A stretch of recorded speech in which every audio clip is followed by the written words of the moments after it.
Breaking news YCP అధినేత YS Jagan కు మరో షాక్ తగిలింది. సత్తెనపల్లి నియోజకవర్గం పర్యటనలో వృద్ధుడు మృతి కేసులో పోలీసులు వైఎస్ జగన్ వాహనాన్ని సీజ్ చేశారు. నల్లపాడు పోలీసులు వైసీపీ కార్యాలయ కార్యదర్శి అప్పిరెడ్డికి నోటీసులు ఇచ్చి ప్రమాదానికి కారణమైన బుల్లెట్ ప్రూఫ్ వాహనాన్ని పోలీసులు తమతో పాటుగా తీసుకువెళ్లారు.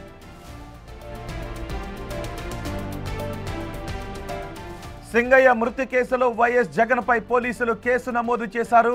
సింగయ్య మృతి కేసులో వైఎస్ జగన్ A2గా ఉన్నారు. ఈ కేసులో ప్రమాదానికి కారణమైన వైఎస్ జగన్ ఫార్చునర్ కారును సీజ్ చేసి తమతో పాటు తీసుకువెళ్లారు పోలీసులు. మరోవైపు సింగయ్య మృతి కేసులో వైఎస్ జగన్ కారు డ్రైవర్ రమణారెడ్డి A1గా ఉన్నారు.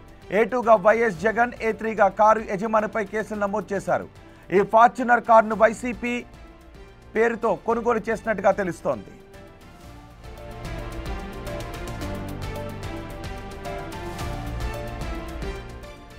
అలాగే ప్రతినిధిగా వైఎస్ జగన్ OSDగా పనిచేసిన కృష్ణమోహన్ రెడ్డి పేరు కూడా పెట్టినట్టుగా తెలుస్తోంది. జగన్ పల్నాడు పర్యటనలో ఈ వాహనం కింద పడి సింగయ్య మరణించినట్టుగా ఆధారాలు లభ్యం కావడంతో నల్లపాడు పోలీసులు ఈ వాహనాన్ని సీజ్ చేసి తమతో పాటు తీసుకుని వెళ్లారు.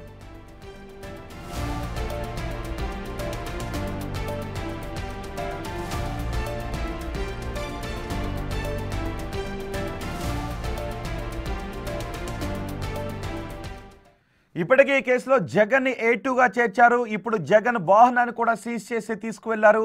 ఈ నేపథ్యంలో ఈ కేసులో ఇంకా ఎటువంటి పరిణామాలు చోటు చేసుకోబోతున్నాయి, పోలీసులు ఏం చేయబోతున్నారు అన్న దానిపై చర్చ జరుగుతోంది.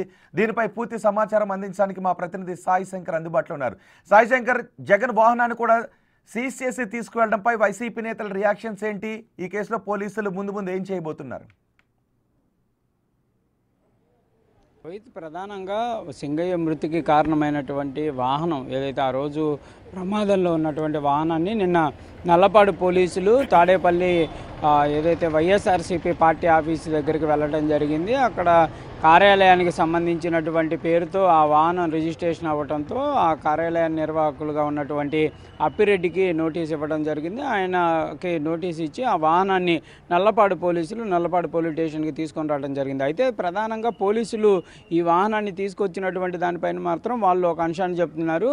దానికి సంబంధించినటువంటి కండిషన్ కానీ ఆ రోజు ప్రమాదానికి గల కారణాలు, కారులో ఏదైనా లోపాలు ఉన్నాయా, ఇలాంటివి గుర్తించాలంటే కంపల్సరీగా తీసుకొని వచ్చి మేము టెక్నికల్గా దానిపైన ఎవిడెన్స్ని క్రియేట్ చేసుకోవాలి. కోర్టులో సబ్మిట్ చేసిన తర్వాత కోర్టు నుంచి వాళ్ళు వాహనాన్ని పొందొచ్చు అనే విధంగా కూడా పోలీసులు అయితే ప్రస్తుతం చెప్తున్నటువంటి పరిస్థితి ఉంది. అయితే వైఎస్ఆర్సీపీ పార్టీకి సంబంధించినటువంటి శ్రేణులు మాత్రం దీనిని తీవ్రంగా ఖండిస్తున్నారు. కావాలని చెప్పి బుల్లెట్ ప్రూఫ్డ్ వాహనం అయినటువంటి వాహనాన్ని జగన్మోహన్ రెడ్డికి లేకుండా చేయాలనేటటువంటి ఉద్దేశంతోనే ఆ వాహనాన్ని పోలీసులు తీసుకువెళ్లారు. రేపటి నుంచి జగన్ పర్యటనలు కానీ జగన్ బయటికి రావాలంటే ఏ విధంగా రావాలి, Z+ సెక్యూరిటీ ఉన్నటువంటి జగన్మోహన్ రెడ్డికి భద్రత కల్పించడంలో పూర్తిగా రాష్ట్ర ప్రభుత్వం విఫలమవటమే కాకుండా ఇప్పుడు బుల్లెట్ ప్రూఫ్డ్ వాహనాన్ని కూడా తరలించేటటువంటి ప్రయత్నం చేశారు. మరి ఇప్పుడు రేపటి నుంచి ఎలాంటి వాహనంలో ఆయన వెళ్లాల్సినటువంటి పరిస్థితులు ఉంటాయనే విధంగా కూడా వైఎస్ఆర్సీపీ పార్టీ శ్రేణులు అయితే కూడా దీనిపైన ఆగ్రహాన్ని వ్యక్తం చేస్తున్నటువంటి పరిస్థితులు ఉన్నాయి. వాహనాన్ని తీసుకువెళ్ళడం పైన వాళ్ళైతే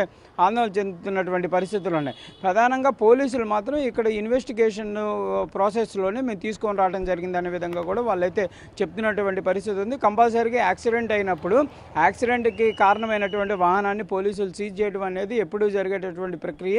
అందులో అది బుల్లెట్ ప్రూఫ్ వాహనం అవ్వచ్చు, లేకపోతే ఏది VIP వాహనం అవ్వచ్చు. కంపల్సరీగా ఒక ఎవిడెన్స్ అనేది కావాలన్నప్పుడు వాటిని తీసుకొని వెళ్ళి సీజ్ చేసి వాటి కోర్టు పరిధిలోకి సబ్మిట్ చేయాల్సినటువంటి బాధ్యత ఉంటుందనే విధంగా కూడా పోలీసులు చెప్తున్నారు. దీనికి సంబంధించినటువంటి కేసు ఇన్వెస్టిగేషన్లో భాగంగానే తెచ్చామంటున్నారు. మొత్తంగా అయితే మాత్రం ఇటు పోలీసులు ప్రమాదానికి గురైనప్పుడు ఆ వాహనాన్ని సీజ్ చేయడం, దాని కోర్టులో ప్రొడ్యూస్ చేయడం అనేది ఖచ్చితంగా ప్రొసీజర్లో భాగమే. సో కావాలని అనుకుంటే వైసీపీ కోర్టులో పిటిషన్ మూవ్ చేసుకొని మళ్ళీ ఆ వాహనాన్ని బయటకు తెచ్చుకునే అవకాశం ఉంటుంది. దానిపైన అటువంటి ప్రయత్నాలు ఏమన్నా చేస్తున్నారా? రెండు కార్యదర్శికి ఇచ్చిన నోటీసులు ఏం పేర్కొన్నారు?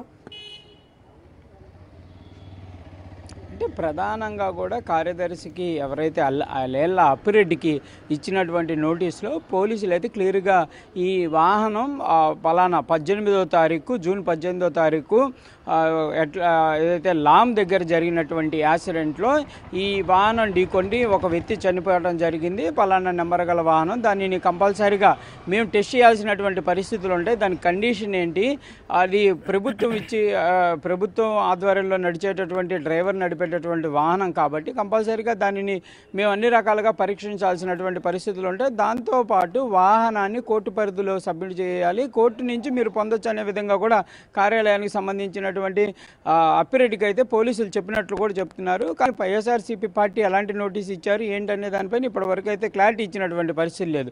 ముందుగా జగన్మోహన్ రెడ్డికి సంబంధించినటువంటి నోటీసులు ఇచ్చారనే విధంగా కూడా మొదట అయితే చెప్పడం జరిగింది, కానీ తర్వాత వాహనానికి సంబంధించినటువంటి నోటీసులు కూడా ఇవ్వడం జరిగిందనే విధంగా అయితే ప్రస్తుతం మనకు తెలుస్తుంది. పోలీసుల నుంచే ఇదంతా కూడా తెలుస్తుంది, కానీ పార్టీకి సంబంధించినటువంటి నేతలు ఎవరు కూడా ఈ నోటీసులు ఎలాంటి నోటీసులు ఇచ్చారు ఏమి ఇచ్చారు అనేది కూడా ఇప్పటివరకు అయితే అఫీషియల్గా ధృవీకరించినటువంటి పరిస్థితి అయితే లేదనే విధంగా చెప్పచ్చు. అయితే కాకపోతే ఇన్వెస్టిగేషన్ అనేది జరగాలంటే ప్రధానంగా వాహనం అనేది కంపల్సరీగా పోలీసులు అదుపులోకి తీసుకోవాల్సినటువంటి అంశం ఉంటుందనే విధంగా పోలీసు వర్గాలు చెప్తున్నారు. దాంతోపాటు ఏదైతే ఇన్వెస్టిగేషన్ గత 2 రోజులుగా కూడా ఆ వాహనాన్ని నడిపినటువంటి డ్రైవరు, అదేవిధంగా ఆ రోజు వాహన శ్రేణి ఏదైతే ఉందో ఆ వాహన శ్రేణిలో ఉన్నటువంటి డ్రైవర్లందరినీ కూడా పోలీసులు అయితే వాళ్ళైతే విచారిస్తున్నట్టు తెలుస్తుంది. ఎందుకంటే ఆ రోజు కండిషన్ ఏంటి, పరిస్థితి ఏంది, అసలు ఆ రోజు ఆ యాక్సిడెంట్ జరగడానికి ప్రమాదం ఏ విధంగా చోటు చేసుకుంది, బ్రేకులు అదుపులో లేకపోవటం వల్ల, లేకపోతే కారు అదుపులో లేకపోవటం వల్ల, క్రౌడ్ ఎక్కువగా రావటం వల్ల,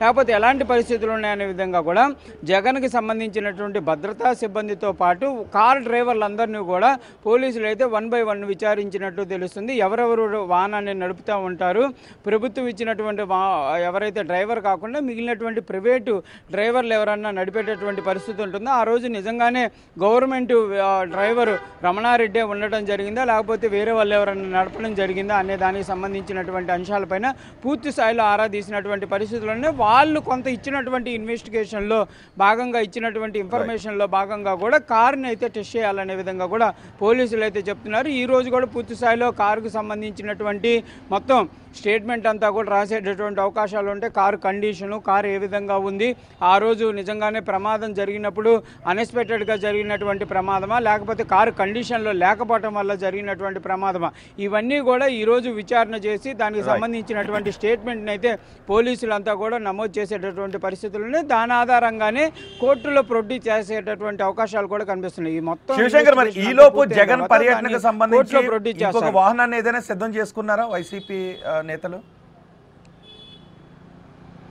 అంటే ఇప్పటివరకు అయితే జగన్మోహన్ రెడ్డికి సంబంధించి బుల్లెట్ ప్రూఫ్ వాహనం తీసుకెళ్లారు కాబట్టి మరో వాహనం అయితే అందుబాటులో లేదనే విధంగా చెప్పచ్చు. గతంలో గవర్నమెంట్ ఒక వెహికల్ని ప్రొవైడ్ చేస్తే దాని కండిషన్ బాగాలేదంటూ కూడా వైఎస్ఆర్సీపీ పార్టీ అప్పట్లో దాన్ని రిజెక్ట్ చేయడం జరిగింది. ప్రస్తుతం అయితే అందుబాటులో లేదనే విధంగా తెలుస్తుంది. కంపల్సరీగా పోలీసులు అయితే ఒక అంశాన్ని చెప్తున్నారు, వాళ్ళు కనుక బుల్లెట్ ప్రూఫ్ వాహనం కావాలనే విధంగా కనుక రిక్వెస్ట్ని రైజ్ చేస్తే కంపల్సరీగా గవర్నమెంట్ నుంచి బుల్లెట్ ప్రూఫ్ వాహనాలు అయితే ప్రొడ్యూస్ చేసేటటువంటి అవకాశాలు ఉంటాయనే విధంగా పోలీసులు చెప్తున్నారు. ఇప్పటి వరకు మరి ఆ ప్రాసెస్కి సంబంధించినటువంటి పార్టీ అయితే ఇంకా ముందడుగు వేసినటువంటి పరిస్థితి లేదు. వాళ్ళు అయితే ఒక అంశాన్ని చెప్తున్నారు, కావాలని చెప్పే జగన్మోహన్ రెడ్డిని ఇబ్బంది పెట్టాలి, ఎక్కడికి వెళ్లకుండా చూడాలనేటటువంటి ఉద్దేశంతోనే వాహనాన్ని సీజ్ చేశారనేది వైసీపీ వర్షం కనిపిస్తుంది. మరి చూడాలి వాళ్ళు ప్రభుత్వానికి ఏమైనా లేఖ రాస్తారా, దీనిపైన ఏ విధంగా ముందుకు వెళ్తారనేది కూడా చూడాల్సినటువంటి పరిస్థితులు కనిపిస్తున్నాయి. రైట్ సాయి శంకర్, జగన్ వాహనాన్ని పోలీసులు సీజ్ చేశారు. సింగయ్య మృతిలో ఇన్వాల్వ్ అయిన వాహనం కాబట్టి, కానీ జగన్కి అది బుల్లెట్ ప్రూఫ్ వాహనం. ఇప్పుడు బుల్లెట్ ప్రూఫ్ వాహనాన్ని పోలీసులు సీజ్ చేశారు కాబట్టి జగన్ మరో బుల్లెట్ ప్రూఫ్ వాహనం కోసం ప్రభుత్వానికి అర్జీ పెట్టుకుంటారా, లేదంటే కోర్టులో పిటిషన్ వేసుకుని మళ్ళీ అదే వాహనాన్ని తీసుకుని తెస్తారా, ఏం జరుగుతుంది అనేది ఇప్పుడు చర్చనీయాంశంగా మారింది. ఈ కేసులో జగన్ ఏటుగా ఉన్నారు, వాహనాన్ని నడిపిన రమణారెడ్డి పోలీస్ డిపార్ట్మెంట్కి చెందిన కానిస్టేబుల్గా ఉన్నారు, ఆయన A1గా ఉన్నారు. ఈ కేసులో ఎటువంటి పరిణామం చోటు చేసుకుంది?